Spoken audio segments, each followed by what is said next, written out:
নমস্কার বন্ধুরা, আমি সঞ্চিতা সেশন রেসিপিস ইউটিউব চ্যানেলে আপনাকে স্বাগত। বিরিয়ানি খেতে আমরা ভালোবাসি না এমন কিন্তু বোধহয় কেউ নেই।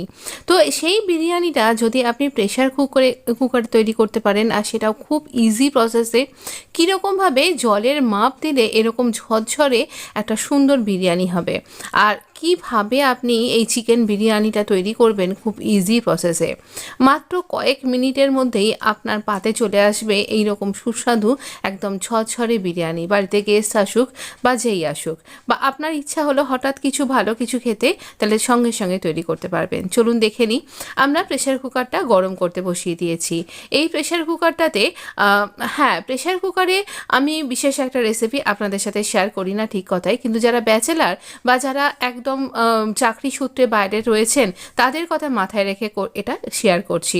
তো দেখুন, এখানে আমি তেল দিলাম। আপনি এখানে তেলের বদলে ঘিও কিন্তু ব্যবহার করতে পারেন। এবার এটাকে একটু গরম করে নিয়ে আমরা দিয়ে দিচ্ছি এর মধ্যে জিরে। এখানে 1 চা চামচ বা হাফ চামচ মতন জিরে আমি দিয়েছি। একটা বড় এলাচ অবশ্যই দেবেন, আর এটাকে ফাটিয়ে নিয়ে দিতে হবে। দিচ্ছি দারচিনির একটা টুকরো, যেরকমটা আপনি দেখছেন সেই রকম। এবার আমি দুজনের জন্য বানাচ্ছি, আপনি এইভাবে পরিমাণটা একটু বাড়া বা কমা করতে পারেন, তবে এই ফোড়নের পরিমাণটা একই থাকবে। তো এখানে কয়েকটা আমি গোলমরিচ দিলাম, ছোট এলাচও দিয়ে দিচ্ছি এরকম, তবে এলাচগুলোকে অবশ্য করেই ফাটিয়ে দেবেন, তাহলে পারে এটা ফাটবে না। আর অবশ্য করে বিরিয়ানি যখন স্টার অ্যানিস অবশ্যই দরকার, তবে আপনি যদি দোকান থেকে এরকম গোটা ফুল না পেয়ে পাপড়ি পাপড়ি পান, তাও কয়েকটা পাপড়ি এভাবে দিয়ে দিতে পারেন, তাতেও কিছু স্বাদের হেরফের হবে না। এবার তেজপাতা দিয়ে দিলাম। আমি গোটা আলু দিচ্ছি, কিন্তু এরকম ছুরি দিয়ে পিক করে নিয়েছি কিন্তু অনেকগুলো। তো গোটা আলু দিলাম দুটো, মিডিয়াম সাইজের মতন। আর পেঁয়াজ দিচ্ছি, একটা বড় সাইজের পেঁয়াজকে একটু মোটা মোটা করে কেটে নিয়েছি। খুব বেশি ঝিরিঝিরি করে কাটার কিন্তু দরকার নেই, আর পেঁয়াজকে খুব বেশি লাল লাল করেও ভাজতে হবে না। পেঁয়াজটা ভাজা হতে হবে এটুকুনি ঠিকই, কিন্তু খুব লাল করে বেরেস্তার মতন করে ভাজার কোনো দরকার নেই। একদম সিম্পল অথচ খুব টেস্টি, একদম ইয়ামি। আমি বলবো যে আবারও যদি আমি এই বিরিয়ানি বানাই, তাহলে হয়তো আমি এরকম প্রেশার কুকই করব, এতটাই ভালো লেগেছিল খেতে। তো এটা ভালো করে আমরা ভেজে নেব। এই সময় দিয়ে দিচ্ছি একটা গার্লিকের অর্ধেক বাল্ব আমি গ্রেট করে নিয়েছি, 1.5 ইঞ্চি আদাকে গ্রেট করে নিয়েছি, দুটোই দিয়ে দিলাম এখানে আলাদা আলাদাভাবে। এবার আদা আর গার্লিককে ভালো করে এখানে রান্না করে নেব, যেন কাঁচা গন্ধটা চলে যায়। এবার চিকেনটা 1 ঘন্টা ধরে ম্যারিনেট করে রেখেছি একটা বিরিয়ানি মশলা। এই বিরিয়ানির পরেই কিন্তু পাবেন আপনি, একদম সত্যি কথা রেডি আছে একদম। তো এবার এখানে মাস্টার্ড অয়েলের সাথে আর বেশ খানিকটা টক দইয়ের সাথে 1 ঘন্টা ধরে আমি এখানে ম্যারিনেট করে রেখে দিয়েছিলাম। এই ম্যারিনেটেড চিকেনটা এবার এর মধ্যে দিয়ে দেব, সমস্ত কিছু শুদ্ধ। তো এখানে এই রকম পরিমাণ চিকেন, আর এইভাবে এখানে মোটামুটি 1 কাপ টক দই মতন আমি দিয়েছি। তো টক দইয়ের পরিমাণটা অবশ্যই একটু বেশি হবে, আপনার চিকেনের পরিমাণের সাথে সাথে টক দইয়ের পরিমাণটা কিন্তু বাড়িয়ে যাবেন। তো এটাই হলো এর মেন বিশেষত্ব। আর মশলাটা দুজনকার জন্য 2 চামচ বিরিয়ানি মশলা, মানে একদম মশলা ছোট চামচের মতন। তো এই রকম আমি বিরিয়ানি মশলা এরপরেই দিয়ে দিচ্ছি, অবশ্যই চেক করতে ভুলবেন না।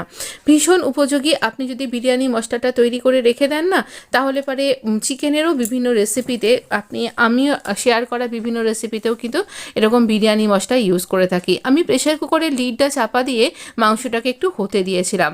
দেখুন মাংসটা বেশ হয়ে গেছে, আর আমি না মিডিয়াম টু হাই ফ্লেমে রান্না করছি কিন্তু। এবার মাংসটা কিন্তু এরকম বেশ ঝোল ঝোল মতন বেরিয়ে এসছে, জুসটা পুরো ঘন হয়ে এসছে, আর মাংসটা বেশ সেদ্ধ হয়ে এসছে। এইরকম পর্যায়ে আমি আগে থেকে ওরকমই 1/2 ঘন্টা এরকম ভিজিয়ে রেখেছিলাম এই বাসমতি চালটা।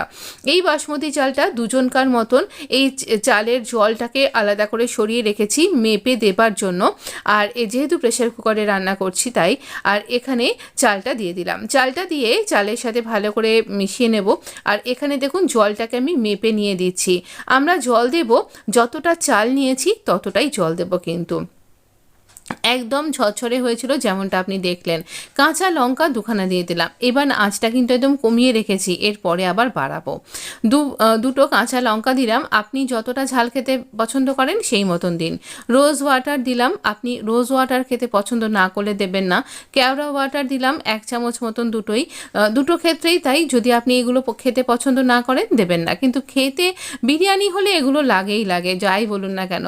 মিঠা আতর দিলাম, মাত্র কয়েক ড্রপ দেবেন, নাহলে খুব তিতকুটে স্বাদ এসে যাবে। তো কয়েক ড্রপ মতন দিলাম এখানে মিঠা আতরটা। আর এবারে দেব কেশর। কেশর না দিলে ঠিক মনে হয় যেন বিরিয়ানি খাচ্ছি না। কয়েকটা মাত্র ঢাকা দিচ্ছি, কারণ টেম্পারেচার এখন শীতকাল পড়ে গেছে, আপনি মন খুলে কেশর খেতে পারেন। তো যাই হোক, তবুও খুব বেশি দেওয়ার দরকার নেই, দুজনের জন্য আর কতটা দেব। তো এর সাথে দিয়ে দেব আমি একটু রোজ পেটাল। এটা ইডেবল হতে হবে, একদম মাস্ট। তো আমার গাছে হয়, আর আপনি মুদির দোকানেও কিনতে পাবেন। তো মুদির দোকানে সবসময় পাওয়া যায় না, আমি ওই জন্য গাছে ফুটলেই গোলাপের পাপড়িগুলো আমি কালেক্ট করে রেখে দিই, সবই ফ্রিজে রাখা থাকে, তাই একদমই খারাপ হয়ে যাওয়ার সম্ভাবনা নেই। সব কিছুকে ভালো করে মিশিয়ে দিলাম, আর আপনি তো জল টল সবই দেখতে পাচ্ছেন। আমি লিডটাকে এরকমভাবে আটকে দিয়ে এটাকে লক করে দেবো। তো এটা লক হয়ে গেল। এবার এখানে জোর আঁচে হাই ফ্লেমে 2টো হুইসেল আসা অবধি আমি এখানে অপেক্ষা করেছি। তারপর আপনি ঠান্ডা হতে হবে। যতক্ষণ পর্যন্ত এর ভাবটা থাকবে ততক্ষণ অবধি হাত দেবেন না। বাও, তারপরের অবস্থাটা একবার দেখুন, মানে পুরো বাড়ি করছে বিরিয়ানির গন্ধে, আর ওয়েট করা যাচ্ছে না। এবার এটাকে মানে ফেস্টিভ্যাল থাকুক বা না থাকুক, আমি একটু স্যালাড আর একটু রায়তা নিয়েছি, ব্যাস আর কি। ঝরঝরে একদম তলাটা অবধি আমি এরকম সরিয়ে দেখিয়ে দিলাম যে আমার তলাতেও কিছু পুড়ে যায়নি বা লেগে যায়নি। যারা আমার রেসিপি এতদিন ধরে ফলো করছেন, আপনি নিশ্চয়ই এই রেসিপিটা একবার ট্রাই করবেন। প্রেশার কুকারে বিরিয়ানি রান্না করার ইচ্ছা আমারও অনেক দিন ধরে ছিল, আর আমি খুব ভয় পেতাম যে চিকেন নষ্ট না হয়ে যায়, প্রেশার কুকার বাস্ট না করে যায়, না অন্য কোনো দুর্ঘটনা না ঘটে। কিন্তু সত্যি কথাই, প্রথমবারে এতটা সফল হব আমি ভাবতে পারিনি। তারপর আবার করেছি। ভিডিও ভালো লাগলে লাইক, শেয়ার, সাবস্ক্রাইব।